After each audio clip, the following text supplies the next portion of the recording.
Naman po yung ano yung kailangan ng inyong loads. Kung gaano kalaking power yung ibibigay ni limiter ni panels papunta dito sa loads. Okay, for example, ganito siya. Ang inyong bahay is nasa 5 kilowatt in that moment, 5 kilowatt po yung power na kailangan.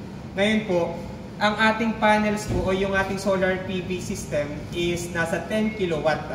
Ngayon, sobrang laki. So ngayon, meron siyang excess na 5 kilowatt. Ngayon mag-isip siya kung saan mapupunta yon. It's either ibabato niya sa grid, so siya yung nagbabalance out.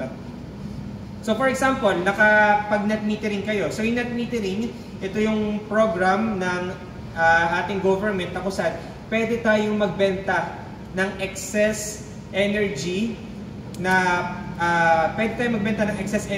sa ating solar PV, galing sa ating solar PV system.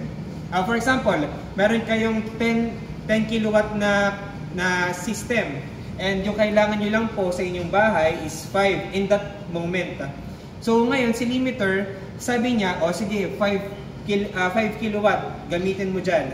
Then the another 5 kilowatt will be exported to Pelco. So ganun po siya.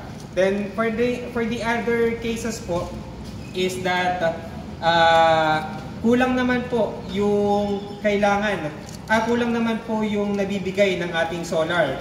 For example, 10 kilowatts po yung ating solar. Ang kailangan po ng ating bahay is nasa 15 kilowatt in the moment. So, yung kulang na 5 kilowatt po na yon is kukunin po natin sa Pelco. So, yun po yung gagawin ni limiter. Sabihin niya sa ating system na kulang po yung napoproduce ni solar, kaya yung from Pelco, siya naman po yung magbibigay sa ating residential, sa ating mga appliances. So, ganun po siya. So, yun po yung ginagawa ng ating limiter and mga inverter panels. Basta ang default lang po kasi natin na lahat ng mga mako-consume ng ating mga appliances sa bahay will come from the panel, the solar. So, kung hindi na kaya ng ating solar, that's the time na magbibigay ng tayo naman is mag-i-import from the grid or the Pelco.